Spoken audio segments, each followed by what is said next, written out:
আমি কিন্তু ওই যে প্রেম বিশেষজ্ঞ হুজুর না। একজন মেয়েকে দেখে তুমি যদি মানসিক শান্তি খুঁজে পাও, দ্যাটস এনাফ ফর ইউ, আর কিছু লাগবে না। কারণ একজন মেয়েকে দেখে মানসিক শান্তি পাওয়া মানে হচ্ছে she is beautiful, she has the quality and she has everything that I want in my life. Am I right, brothers? Am I right? একটা মেয়েকে দেখে তুমি যদি মানসিক শান্তি খুঁজে পাও, দ্যাটস এনাফ ফর ইউ, আর কিছু লাগবে না। একটা মেয়েকে দেখে মানসিক শান্তি খুঁজে পাওয়ার অর্থই হচ্ছে she is beautiful, she has the quality and she has everything that I want in my life. Am I right brother? Am I right? এইগুলোতে আমি কিন্তু মজা পাই না আর কি। সে মজা পায় হয়তো, তা আমি কিন্তু এই জিনিসগুলোতে মজা পাই না। ওই যে সুরসুরি মার্কা প্রেমের ওয়াজ করে যুবকদেরকে হেদায়েত দেওয়া যাবে, এগুলো প্রেম নয়, এগুলো হচ্ছে জিনা। এগুলো কি জিনা আর সত্যিকারের ডিভাইন ভালোবাসার মধ্যে পার্থক্য আছে। জিনা হচ্ছে স্বার্থ কেন্দ্রিক। জিনা কি কেন্দ্রিক? এখানে স্বার্থ থাকে, কি থাকে? আর যখন আপনি ডিভাইন লাভ, আল্লাহর পক্ষ থেকে ডিভাইন ভালোবাসা আসবে বিয়ের পর, তখন সেখানে শুধুমাত্র স্বার্থ থাকে না, বরং কোনো কোনো ক্ষেত্রে নিজের স্বার্থ ক্ষুণ্ণ করে আমরা স্ত্রীদের স্বার্থ দেখি, দেখি না? এটা ডিভাইন। যখন আপনি রেসপন্সিবল পারসন, আপনার দায়িত্ববোধ আছে। এটা শুধু একটা যৌন সম্পর্ক না, এটা একটা ভালোবাসার দিলের সম্পর্ক, আত্মায় আত্মায় সম্পর্ক। একজন কষ্ট পেলে আরেকজনের লাগে, আরেকজন খুশি হলে আপনারও খুশি লাগে। সে বিপদে পড়লে আপনি তার পাশে থাকেন, আপনি বুঝতে পারেন যে আপনি তার দিকে সম্মানের চোখে তাকান, ভোগের চোখে তাকান না। তো এই যে প্রেম বিশেষজ্ঞ কিছু কিছু বের হয়েছে, এগুলো থেকে আমাদেরকে বের হয়ে আসতে হবে। আল্লাহ পাক তৌফিক দান করুন। ইয়াং জেনারেশনকে মহব্বত করতে হবে আল্লাহর সাথে। কার সাথে? আল্লাহর সাথে মহব্বত করেন, তার রাসূলের সাথে মহব্বত করেন, তার কিতাবের সাথে মহব্বত করেন, রাসূলের সুন্নতের সাথে মহব্বত করেন। ইনশাআল্লাহ পুরো দুনিয়া আপনার হয়ে যাবে ইনশাআল্লাহ। দুনিয়া তো কিছুই না, পরকাল পুরোটাই আপনার হয়ে যাবে ইনশাআল্লাহ। আর আপনাদের জীবনের উদ্দেশ্য হবে আল্লাহর সন্তুষ্টি অর্জন করা। কি করা? যে কোনো কাজ হোক, যত ছোটই মনে হোক না কেন, হোক সেটা একটা ছোট্ট দিনই প্রজেক্ট বা বড় কোনো ভিশন। আপনি দিনের জন্য একটা মসজিদ মাদ্রাসা করেছেন, অথবা আল্লাহর জমিনে দিন একদম কায়েম করেছেন, ছোট হোক আর বড় হোক, কিছু একটা আল্লাহ রাব্বুল আলামিনের সন্তুষ্টির জন্য এই দুনিয়ায় করে যেতে হবে। আল্লাহ পাক তৌফিক দান করুন। এটা হবে আপনার লাইফের ভিশন, অ্যাম্বিশন। আল্লাহ পাক তৌফিক দান করুন। নিজের বিশ্বাসের জগতে পরিবর্তন নিয়ে আসেন। এই ডিজিটাল তাকবীর দিও না, ডিজিটাল তাকবীর দিও না, নরমাল তাকবীর দাও।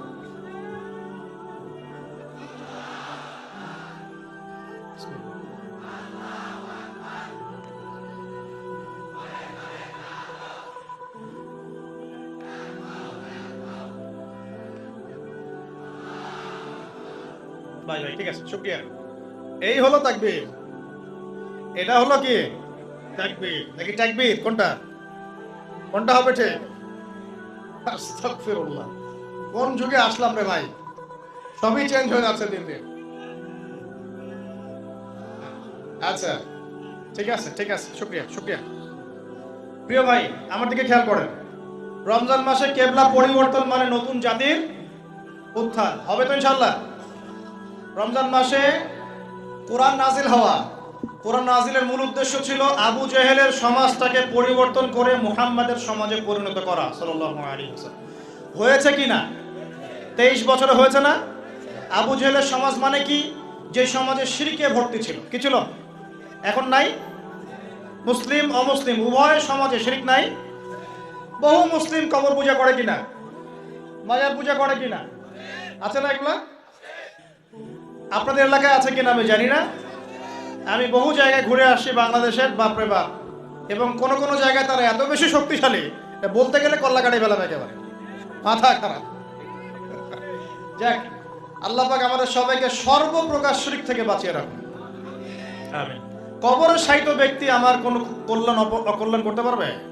সে আমাকে সন্তান দিতে পারে? সে আমার লাভ ক্ষতির মালিক? সে গায়েবের খবর জানে? তাহলে পরকালে আমাকে পুলসে পার করে দিবে? পরকালের শাফায়াতের যে বিষয়গুলো আছে, এগুলো কি? এগুলো হচ্ছে আল্লাহ পাকের অনুমতি ক্রমে তারা করবে। আল্লাহ পাকের অনুমতি ক্রমে শহীদগণ সুপারিশ করবেন। কার অনুমতিতে? অনেক আলেম ওলামাও করবেন।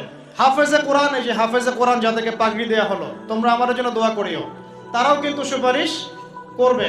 নবীগণ, নবী সাল্লাল্লাহু আলাইহি ওয়াসাল্লাম করবেন। এটা কি নিজের ইখতিয়ার না আল্লাহর অনুগ্রহ? কোনটা? এটা আল্লাহ পাকের অনুগ্রহ। সো আকীদা স্পষ্ট রাখবেন। এরপরে আসেন, তো যেটা বলছিলাম প্রিয় ভাই, আবু জেহেলের যুগ মানে কি? শিরকে ভর্তি। আবু জেহেলের যুগ মানে সুদে ভর্তি সমাজ। আবু জেহেলের যুগ মানে হচ্ছে মাদকে ভর্তি সমাজ।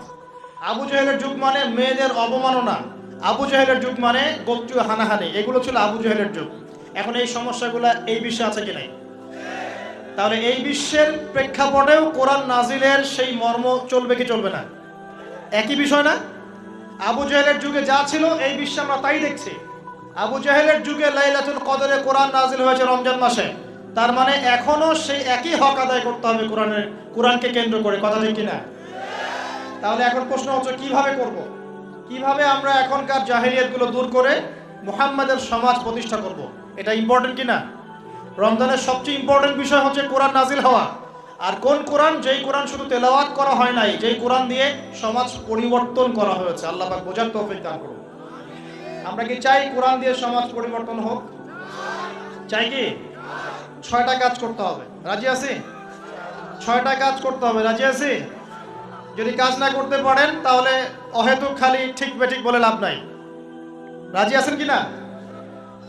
1 নাম্বার, প্রত্যেককেই আল কোরআন তেলাওয়াত করা শিখতেই হবে। রাজি আছেন? এমন একজন সাহাবী আপনি দেখাতে পারবেন না যিনি কোরআন তেলাওয়াত করতে জানতেন না। একজন সাহাবী দেখান আমাকে যিনি কোরআন তেলাওয়াত করতে পারতেন না। পারবেন? তার মানে শুধু কোরআনের আলো ঘরে ঘরে জ্বালো এই স্লোগান দিয়ে সমাজ পরিবর্তন হয় নাই। কোরআনের হক আদায় করেছেন বিধায় হয়েছে। আমরা কি রাজি আছি কোরআন তেলাওয়াত করা শিখবো ইনশাআল্লাহ? একজন ব্যক্তি বাকি থাকবেন না যিনি কোরআন তেলাওয়াত করতে পারেন না, এমন একজন ব্যক্তি বাকি থাকবেন না ইনশাআল্লাহ। রাজি আছেন? যার বয়স 70 হয়ে গেছে আপনিও কায়দা নিয়ে বসবেন ইনশাআল্লাহ। আপনার বয়স 80 হয়ে গেছে তাও কায়দা নিয়ে বসবেন ইনশাআল্লাহ। ও পড়তে পড়তেই মৌত হয়ে যায় তাও সমস্যা নাই। রাজি আছেন? কোরআনের হক আদায় করতেই হবে, আদারওয়াইজ এভাবে সমাজ পরিবর্তন হবে না।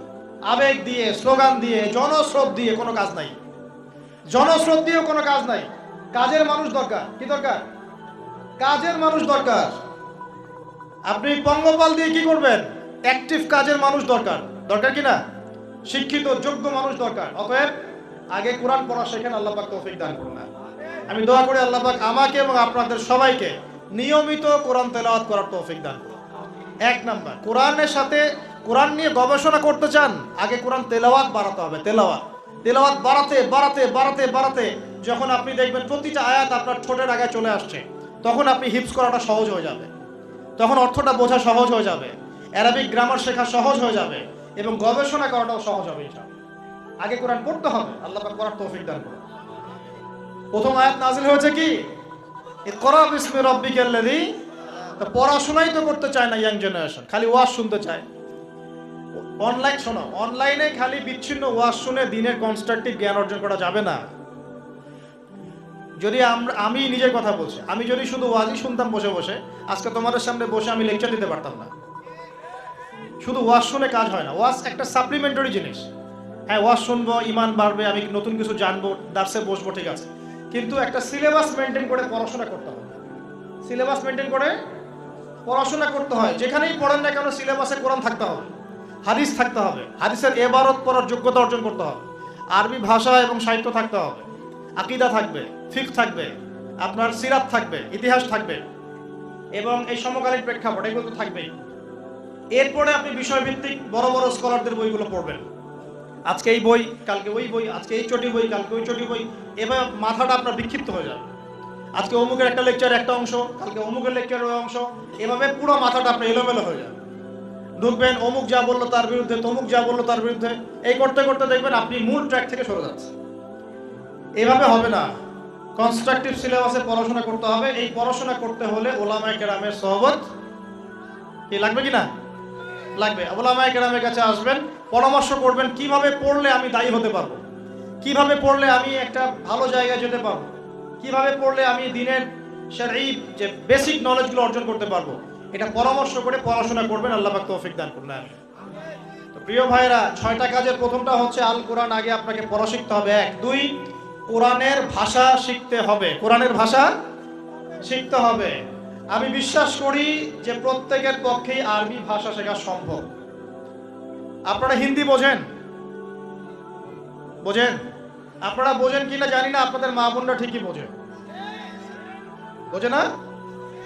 কেমনে বুঝলো?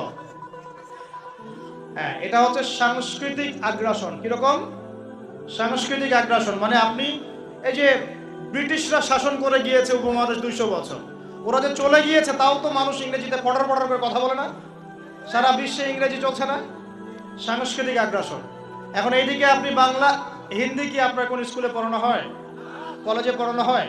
শিখলেন মিডিয়ার মাধ্যমে, শিখে গেলেন। যদি আপনি আরবি ভাষাকে কেন্দ্র করেও এরকম একটা মেহনত করেন, আরবিও শিখবেন ইনশাআল্লাহ। পারা যাবে? 3 নাম্বার কাজ, কোরআনের কিছু অংশ মুখস্থ করতে হবে। রাজি আছে কিনা ইনশাআল্লাহ? কমপক্ষে 1 পারা, কমপক্ষে 1 পারা মুখস্থ করবো। রাজি আছে ইনশাআল্লাহ?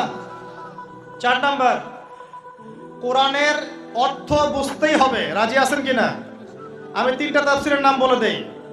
জালালাইন, ইবনে কাসির, মারিফুল কোরআন। কমপক্ষে এই 3টা তাফসীর বাসায় থাকা চাই। রাজি আছেন? কিনবেন, অবশ্যই কিনবেন এবং কম্পারেটিভ ভাবে পড়বেন। দেখবেন ইনশাআল্লাহ আপনি অনেক কিছুই বুঝতে পারছেন। আপনি আরবি ভাষা না শিখলেও, না বুঝলেও কমপক্ষে প্রতিদিন 10টা করে আয়াত পড়বেন অর্থ সহ। পারবেন কিনা ইনশাআল্লাহ? রাজি আছেন তো ইনশাআল্লাহ? 5 নাম্বার হচ্ছে আল কোরআনের আদেশ মানা, নিষেধ বর্জন করা। কোরআনের আদেশ মানা, নিষেধ বর্জন করা। আল্লাহ পাক আমাদের সবাইকে কোরআনের আদেশ মানা, নিষেধ বর্জন করার তৌফিক দান করুন, বলি আমিন। আর 6 নাম্বার হচ্ছে কোরআনের দাওয়াত মানুষের দুয়ারে দুয়ারে পৌঁছে দেয়া। পারবো ইনশাআল্লাহ? যারা কোরআন শিখেছি, টুকটাক কিছু পড়েছি, জেনেছি, অতটুকুই আপনি মানুষের কাছে পৌঁছে দেন। আল্লাহ পাক তৌফিক দান করুন। এই 6টা কাজ কোরআন কেন্দ্রিক করতে হবে ইনশাআল্লাহ, তাহলে কোরআনের সমাজ প্রতিষ্ঠা হবে ইনশাআল্লাহ। আল্লাহ পাক আমাদের সবাইকে কবুল করুন, বলি আমিন।